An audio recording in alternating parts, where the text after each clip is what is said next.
আসসালামু আলাইকুম রহমতুল্লাহি অবরাকাতুহ। সুপ্রিয় ভাই ও বোনেরা,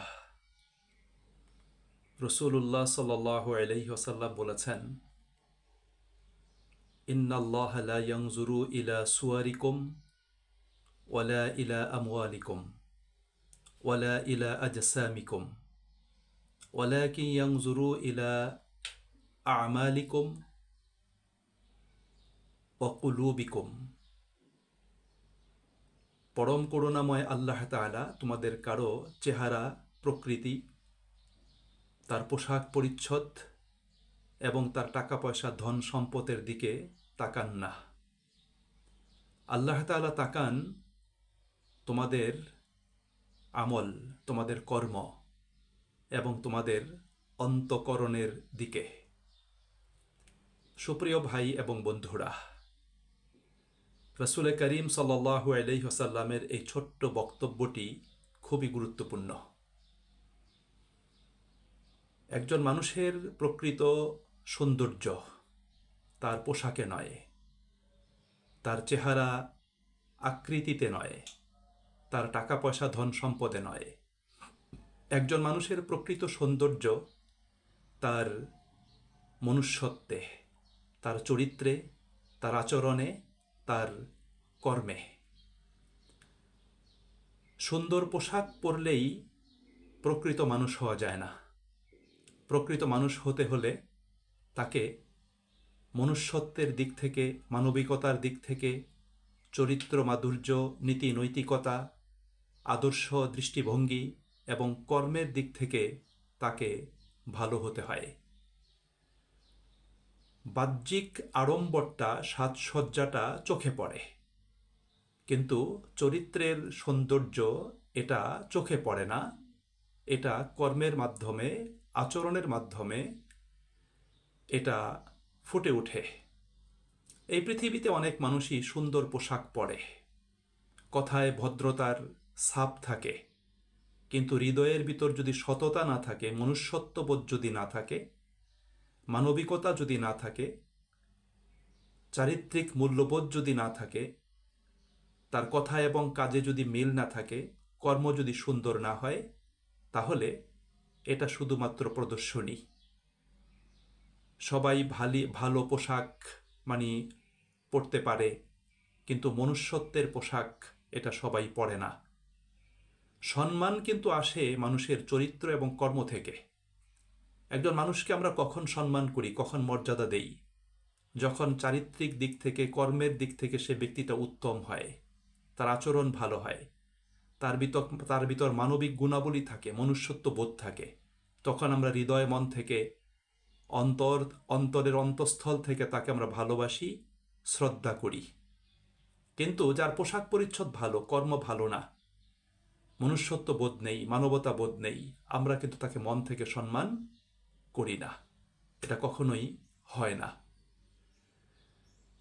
মির্জা গালিব তিনি বলেছেন যে, আমি অনেক মানুষ দেখেছি তাদের গায়ে উত্তম পোশাক নেই, কিন্তু তারা ভালো মানুষ।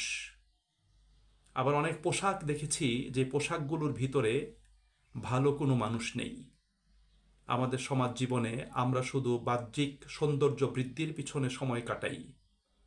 আমরা কিভাবে দেহের সৌন্দর্য বাড়ানো যাবে, কিভাবে সাজসজ্জা করা যাবে, কিভাবে অর্থ সম্পদ বৃদ্ধি করা যাবে, কিভাবে দামি উত্তম পোশাক পরিধান করা যাবে, আমরা শুধু সেদিকেই ম্যাক্সিমাম মানুষের মনোযোগ।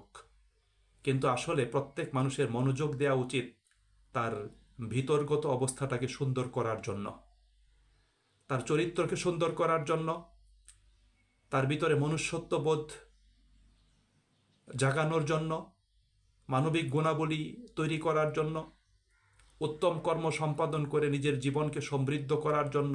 এই দিকে প্রত্যেক মানুষের মনোযোগী হওয়া উচিত।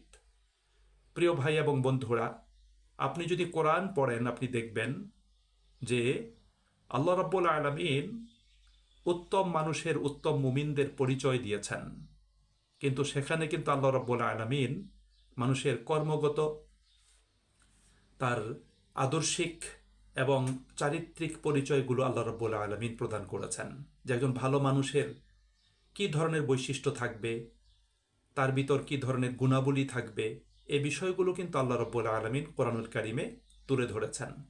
আল্লাহ কিন্তু কখনো বলেন নাই যে উত্তম পোশাক পরিধান করবে, দামি পোশাক পরিধান করবে, যার অনেক টাকা পয়সা হবে, যে সমাজ জীবনে খুব প্রভাব প্রতিপত্তির অধিকারী হবে, সেই সবচেয়ে ভালো মানুষ, সেই সবচেয়ে উত্তম মানুষ, এ কথা কিন্তু আল্লাহ তাআলা বলেন নাই।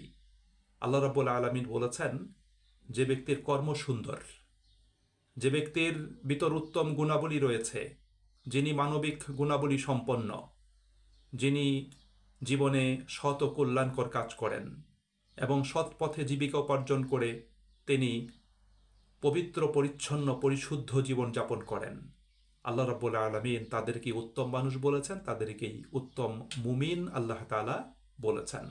এজন্য সুপ্রিয় ভাই এবং বন্ধুরা, আজকে সমাজ জীবনে যে প্রতিযোগিতা চলছে, এটা একটা অসুস্থ প্রতিযোগিতা।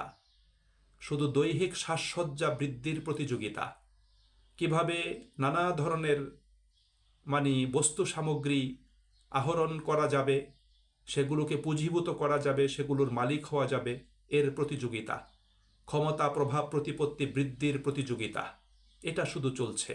কিন্তু উত্তম মানুষ হওয়ার ক্ষেত্রে অধিকাংশ মানুষই উদাসীন, তাদের সেদিকে মনোযোগ নাই।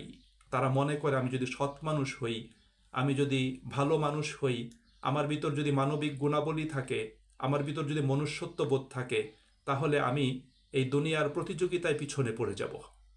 এই জন্য মানুষ এই সম্পদ বৃদ্ধির জন্য, বস্তু সামগ্রী বৃদ্ধির জন্য, দুনিয়ার ভোগবিলাস এবং চাকচিক্যের জন্য মানুষ কিন্তু একটা অসুস্থ প্রতিযোগিতায় লিপ্ত আছে এবং একটা অনৈতিক পন্থায় মানুষ নিজের স্বার্থগুলো হাসিল করার জন্য মানুষ ব্যস্ত আছে। এটা আমাদের জন্য খুবই দুর্ভাগ্যজনক। আজকে সমাজ জীবনে আপনি খেয়াল করবেন যে যেই মানুষগুলো সমাজ জীবনে ধার্মিক হিসাবে পরিচিত, যারা ইসলামের বা ধর্মের প্র্যাকটিস যারা করে, এদের ভিতরও আমরা আজকে মনুষ্যত্ববোধ এবং মানবিকতার গুণাবলীর অনুপস্থিতি আমরা দেখতে পাই, এর ঘাটতি আমরা দেখতে পাই। নামাজ আদায় করছে, ইবাদত করছে, কিন্তু মানবিক গুণ তার ভিতর নেই, মানবতা বোধ নেই, মনুষ্যত্ব বোধ নেই, তার চরিত্র উত্তম নয় এবং এই ক্ষেত্রে সে কোনো চিন্তাই করতে চায় না। এটা আমাদের জন্য খুবই দুঃখজনক। এই জন্য সুপ্রিয় ভাই এবং বন্ধুরা, আমাদের মনে রাখতে হবে যে সুন্দর চেহারার আড়ালে, উত্তম পোশাকের, দামি পোশাকের আড়ালে অনেক সময় কুৎসিত একটা চরিত্র লুকিয়ে থাকে। এটাই আমাদের জন্য সবচেয়ে ক্ষতিকারক। জগতে যারা বিখ্যাত হয়েছেন, আপনি একটা জিনিস খেয়াল করবেন, যারা নিজেদেরকে আলোকিত করেছেন, যারা মানবতার জন্য নিজের জীবনকে বিকিয়ে দিয়েছেন, যারা মনুষ্যত্ববোধের মানদণ্ডে উত্তীর্ণ হয়ে সর্বোচ্চ সম্মানিত শিখরে নিজেদেরকে সমাসীন করেছেন, আমরা দেখতে পাই তারা কিন্তু বস্তু সামগ্রীর পিছনে ছুটোছুটি করেন নাই, তারা দৈহিক সাজসজ্জার পিছনে ছুটোছুটি করেন নাই, তারা ইমানে, আমলে, বিশ্বাসে, দৃষ্টিভঙ্গিতে, আচরণে, চরিত্রে, কর্মে এবং মানবিকতায় তারা নিজেদেরকে উন্নত করেছেন। এটাই হলো আমাদের জন্য সবচেয়ে বড় একটা বিষয়। আজকে সারা পৃথিবীতে একটা অনৈতিক কার্যক্রম, এর পিছনে মানুষ শুধু ছুটছে। আমরা একটা অনৈতিক পৃথিবীতে বসবাস করছি, একটা অমানবিক পৃথিবীতে আমরা বসবাস করছি। এখানে মানবতার পক্ষে কেউ কথা বলে না, ন্যায় ইনসাফ এবং সততার পক্ষে কেউ কথা বলে না, সবাই নীরব ভূমিকা পালন করে। জালিমের জুলুম দেখেও যারা কোনো কথা বলে না এবং মজলুমদের পক্ষে মিনিমাম সমবেদনা প্রদান করে না, তাহলে আমরা কোথায় বসবাস করছি, কোন জীবনে আমরা আছি? আমাদের প্রত্যেককে এই বিষয়টা আমাদের চিন্তা করতে হবে। আজকে সেই আন্তর্জাতিক অঙ্গন থেকে নিয়ে একদম আমাদের পরিবার পর্যন্ত আজকে অনৈতিকতা, অমানবিকতা, এটা আজকে মাথাচাড়া দিয়ে উঠেছে। আমরা আজকে কোথাও নিরাপদ না, না ঘরে নিরাপদ, না ঘরের বাইরে নিরাপদ। আমরা সব জায়গাতেই যেন একটা ভীতিকর পরিস্থিতির মোকাবেলা করে আমরা চলছি। এজন্য সুপ্রিয় ভাই এবং বন্ধুরা, আমাদের প্রত্যেকের ভিতরগত সৌন্দর্য বৃদ্ধি করতে হবে এবং ভিতরগত সৌন্দর্য যদি আমরা বৃদ্ধি করতে না পারি, তাহলে আমরা কিন্তু মানবিকতার সেই প্রতিযোগিতায় আমরা কিন্তু হেরে যাব। এই জন্য আল্লাহকে ভালোবাসতে হবে, আল্লাহ তাআলার অনুশাসন মেনে চলতে হবে, মানুষকে ভালোবাসতে হবে, মানুষের কল্যাণে কাজ করতে হবে, মজলুমের পক্ষে থাকতে হবে এবং জুলুম অত্যাচারকে কোনো অবস্থাতেই প্রশ্রয় দেয়া যাবে না। সৎ হতে হবে এবং সততার মানে নীতি অবলম্বন করে সর্বদা সত্যের পক্ষে আমাদেরকে অবস্থান নিতে হবে। কোন অবস্থাতেই যাতে আমরা মিথ্যা, বাতিল, অন্যায়, অনাচার, জুলুম অত্যাচারের বিরুদ্ধে মানে জুলুম অত্যাচারের পক্ষে যেন আমাদের অবস্থান কখনোই যাতে না হয়। সুপ্রিয় ভাই এবং বন্ধুরা, এই বিষয়গুলো আসুন আমরা হৃদয় মন দিয়ে বোঝার চেষ্টা করি, আমরা নিজেদের ভিতরগত অবস্থাটাকে আমরা উন্নত করার চেষ্টা করি, নিজেকে একজন আলোকিত ভালো মানুষ হিসাবে আমরা মানে দাঁড় করাতে আমরা চেষ্টা করি। আল্লাহ আমাদের সকলকে তৌফিক দান করুন, আল্লাহ আমাদেরকে সাহায্য করুন।